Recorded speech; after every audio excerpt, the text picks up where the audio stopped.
UP में तो गुंडा राज स्थापित हो गया है। जब तक योगी जी रहेंगे तब तक गुंडा राज ही रहेगा। वो अपने ही लोगों के ऊपर कोई बुलडोजर नहीं चलाती है, वो कितना भी गलत कर लें उनको जमानत मिल जाती है। ये बिल्कुल दोहरी मानसिकता है ये भाजपा की। बिल्कुल सुरक्षित नहीं है महिलाएं, रोज हत्याएं हो रही हैं, रोज रेप हो रहे हैं। ना तो बेटी बची है और ना बेटी पढ़ रही है। जब बेटी बचेगी नहीं तो पढ़ेगी कैसे। सबसे पहले तो आपके चैनल का बहुत बहुत धन्यवाद, जो आपने हम लोग की यहाँ की आवाज़ है और आपने जन जन तक पहुँचाने का जो काम कर रहे हैं। आपके सभी दर्शकों को मेरा बहुत बहुत साधुवाद जो आपका ये चैनल देख रहे हैं। यूपी में माहौल क्या है अभी? यूपी में माहौल देखा जाए तो मुझे तो सरकार वहाँ पे पूरी तरीके से फेल दिखाई देती है। क्या क्या काम फेल वाला कर रही है? फेल वाला सबसे बड़ा क्राइम, बलात्कार, जो कि रुक नहीं रहे हैं। एक दिन में ऐसा नहीं होता है जिस दिन बलात्कार की खबरें ना आए। तो कहीं ना कहीं मुझे लगता है अगर सरकार स्वीकार कर रहे हैं राम राज्य ये किस तरीके का राम राज्य है, अगर उनके भाषा में अगर क्राइम करना राम राज्य है तो मैं नहीं मानता कि राम राज्य ये सही है। मेरे हिसाब से ऐसा फिर राम राज्य नहीं होना चाहिए कि मासूमों को बलात्कार किए जा रहे हैं और नाबालिगों के साथ बलात्कार किया जा रहा है, दिन दहाड़े हत्याएं की जा रही हैं, लोग अपने हक अधिकार के लिए नहीं लड़ पा रहे हैं। जो कोई बोलता है सरकार के विरोध में उनके मकान फोड़ दिए जाते हैं। जो लोग गलत करते हैं अगर वो भाजपा की सदस्यता ले लेते हैं। यूपी में लोग डरे हुए हैं, बिल्कुल डरे हुए हैं। जो कुछ लोग हिम्मत करके आगे आना चाहते हैं, अपनी बात को रखना चाहते हैं, तो उनको किसी ना किसी तरीके से दबा दिया जाता है। ये चीज़ है यूपी में। मतलब यूपी में बोलना गुनाह है, बिल्कुल सही बात है। अगर आप सरकार के विरोध में बोलोगे तो आपको खामियाजा भुगतना पड़ेगा। लेकिन नीतियों के खिलाफ बोलने, सरकार की नीतियों के खिलाफ बोलेंगे ना। सरकार से हमें क्या करना, सरकार कोई भी हो, सरकार जो गलत करेगी उसके खिलाफ, नीतियों के खिलाफ बोलेंगे हम। लेकिन हमारा जो क्यों सेट हो गया है कि वहाँ बोलोगे तो दिक्कत है। हाँ, ये चीज़ है। लेकिन हमारा जो संगठन है, हम लोग हमेशा गलत का विरोध करते हैं और करते आए हैं और करते रहेंगे। मैम आप बताइए, यूपी में बोलना गुनाह है क्या? बिल्कुल गुनाह है। यूपी में तो गुंडा राज स्थापित हो गया है। जब तक योगी जी रहेंगे तब तक गुंडा राज ही रहेगा। कितनी सुरक्षित है? बिल्कुल सुरक्षित नहीं है महिलाएं, रोज हत्याएं हो रही हैं, रोज रेप हो रहे हैं। कहीं भी महिलाएं सुरक्षित नहीं है। अपने हक अधिकार के लिए लड़ नहीं सकती हैं।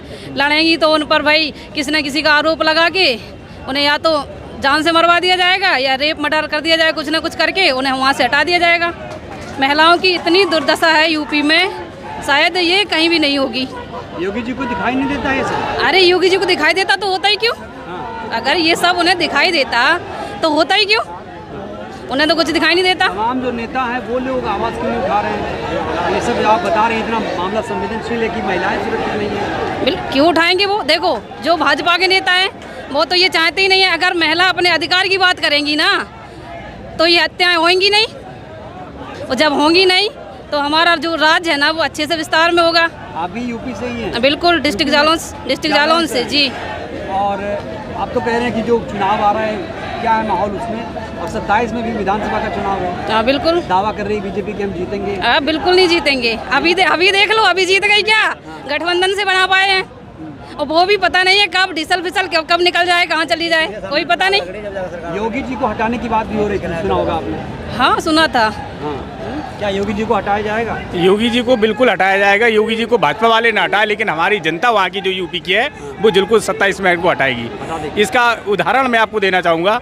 अभी जो 24 में इलेक्शन हुए हैं पीएम वाला सांसदी का, उसमें हम लोगों ने बहुत अच्छे से उनको हराने का काम किया। जो उन्होंने 400 पार का नारा दिया था उसको हम लोगों ने पूरा का पूरा गलत किया है। सरकार डबल इंजन की जो है गठबंधन की है, नीतीश नायडू के बारे में कहा जा रहा है कभी भी पलट सकते हैं। पलट नहीं सकते। लोगों क्या है, आज का जो नेता है ना, जनता का वोट ले लेते हैं, उनके हक और अधिकार के लिए बात नहीं करते हैं, चापलूस हो गए हैं। उनका अपना उल्लू सीधा होना चाहिए।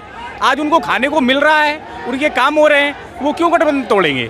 अगर जिस दिन उनकी बात नहीं मानी जाएगी उस दिन गठबंधन तोड़ देंगे वो। योगी जी के बारे में कहा जा रहा है कि वो अब महिलाओं की सुरक्षा को लेकर बहुत कटिबद्ध हैं, बहुत ही मतलब वो शक्ति दिखा रहे हैं। कहाँ दिखा रहे हैं? अगर दिखाते तो ये हत्याएं क्यों हो रही हैं, क्यों रोज रेप हो रहे हैं, क्यों रोज मर्डर हो रहे हैं? अगर इतनी शक्ति दिखाएं तो महिलाएं सुरक्षित नहीं रहती। कहाँ सुरक्षित है महिलाएं? इतने केस देख लिए, हाथरस का केस देख लिए, हर जगह महिलाएं प्रताड़ित की जा रही हैं। अच्छा, बीएचयू में एक केस हुआ था जिसमें बीजेपी के ही कुछ लोग थे उसमें आरोपी, उनको भी जमानत दे दी गई। तो इससे आप लोगों को क्या लगता है, सही कर रही है सरकार ये सब? क्यों बिल्कुल सही नहीं कर रही सरकार। सरकार तो यही चाहती है ना, जो सत्ता पक्ष के ही वो लोग होते हैं जो ये काम करते हैं, इसलिए वो उनको समर्थन देते हैं, इसलिए उनको जमानत मिली है। अगर सरकार निष्पक्ष काम करे अपना, तो जो दोषी होंगे ना तो उन्हें सजा मिलेगी। जब उन्हें सजा मिलेगी, स्लोगन है, आप महिला में पूछ रहा हूँ कि बेटी बचाओ बेटी पढ़ाओ, सही है स्लोगन ये नारा? ना तो बेटी बची है और ना बेटी पढ़ रही है। हाँ। जब बेटी बचेगी नहीं तो पढ़ेगी कैसे? आप भी बताओ। तो इस नारे को साकार नहीं कर पा रहे? बिल्कुल नहीं कर पा रहे हैं। मतलब कहते कुछ और है, करते कुछ और। करते कुछ और हैं। अगर वो बेटी बचाएंगे और बेटी पढ़ाएंगे तो बेटी भी अपने हक अधिकार की बात करेगी। जो कुछ हो रहा है वो ना हो, मोदी योगी से बिल्कुल। क्या कहेंगे आप? मैं तो यही कहूँगी, जो भी हो रहा है इसे बंद किया जाए। सत्ता में हैं, अपनी सत्ता को ठीक से चलाएं। जो हमारे हक अधिकार है ना, उनको छीना ना जाए, बस यही कहूँगी। क्या ऐसा भी हो रहा है कि जाति देखकर एनकाउंटर हो रहे हैं? बिल्कुल बिल्कुल। देखकर बुलडोजर मैं आपके सवाल पे मैं वहीं पे आपको लाना चाह रहा था, जो चीज़ आपने पूछा है। यूपी में होता क्या है, जो भाजपा के जो संरक्षक लोग हैं वही अगर क्राइम करते हैं तो उनके ऊपर कोई कार्रवाई नहीं होती है। जैसे कि आपने कहा उनको जमानत मिल जाती है। यही अगर कोई अब्दुल होता, हामिद होता या कोई एससी कैटेगरी से कोई होता तो उसको सज़ा भी होती है, उसके मकान पे बुलडोजर भी चलता है। मैं भाजपा सरकार से यही कहना चाहूँगा, अगर आप इंसाफ, जैसे मुसलमान को और दलित देख के आप इंसाफ करते हैं, इसे ही किसी अगर भाजपा का भी अगर कोई भी ऐसा गलत करता है तो उसके साथ भी आप ऐसा ही करें, उसके घर पे भी बुलडोजर चलाएं, तो ये आपकी सही मानसिकता होगी। लेकिन भाजपा की इसकी बिल्कुल विपरीत मानसिकता है। वो अपने ही लोगों के ऊपर कोई बुलडोजर नहीं चलाती है, वो कितना भी गलत कर लें उनको जमानत मिल जाती है। ये बिल्कुल दोहरी मानसिकता है ये भाजपा की। ये मतलब बीजेपी वाले ऐसा क्यों कर रहे होंगे, क्या लगता है आपको? बिल्कुल जानते हैं आप, वो गलत करने पे वो राम राज्य का बोलते हैं। राम राज्य का परिभाषा क्या है अगर उनसे ये पूछा जाए तो शायद वो नहीं बता पाएंगे। राम राज्य की परिभाषा अगर आपने राम राज्य उस समय का भी देख लीजिएगा, मेरे हिसाब से, मैं तो काल्पनिक हूँ, पहली बात तो वो काल्पनिक है, लेकिन फिर भी मैं बता रहा हूँ, लेकिन कोई भी धर्म है, कोई भी धर्म हो, चाहे हिंदू हो, मुस्लिम हो, कृष्ण है, जो बौद्धिस्ट हो, कोई भी धर्म हो, कोई भी धर्म हिंसा नहीं सिखाता है। लेकिन अगर इनके धर्म में ये अगर हिंदू धर्म की ये बात करते हैं, राम राज्य की बात करते हैं, तो मुझे तो नहीं लगता कि कोई राम राज्य ऐसा होगा जो हिंसा करे। क्या राजनीति में धर्म का ज्यादा इस्तेमाल कर रही है बीजेपी? बिल्कुल कर रही है। ये सरकार ही धर्म पे टिकी हुई है।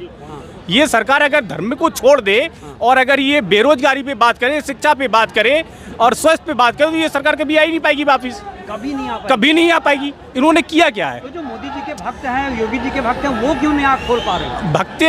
भक्त तो भक्त होते हैं ना। अगर वो शिक्षित होंगे तो अपने हक अधिकार के लिए जान लड़ पाएंगे। वो तो किसी एक कितना सुरक्षित है मुसलमान इस सरकार में? तो मुझे नहीं लगता कि सुरक्षित है।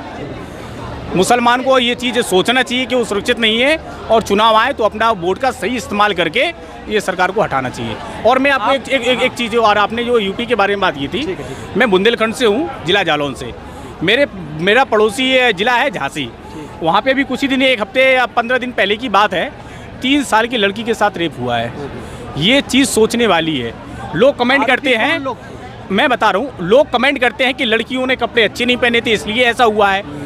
तो मैं उन लोगों को ये जवाब देना चाहता हूँ, 3 साल की बच्ची कैसे कपड़े पहनेगी, आप इस चीज़ का मुझे जवाब दो। लोगों की मानसिकता गंदी है, उस मानसिकता को बदलना होगा और ऐसे आरोपियों को सख्त से सख्त सज़ा देनी होगी, तभी जाकर ये बलात्कार रुक पाएंगे। ये मैं आपके चैनल के माध्यम से कपड़ों को लेकर आप सवाल करूँगा, क्या कपड़े जिम्मेदार होते हैं ऐसे घृणित? बिल्कुल नहीं। कोलकाता में जो अभी कांड हुआ है, क्या उसने छोटे कपड़े पहन रखे थे? वो तो एक डॉक्टर थी, कोट भी पहन रखा था उसने। मतलब ये सिर्फ बनावटी चीज़ें हैं? बिल्कुल। अगर कपड़ों से रेप होता तो वो तो एक डॉक्टर थी।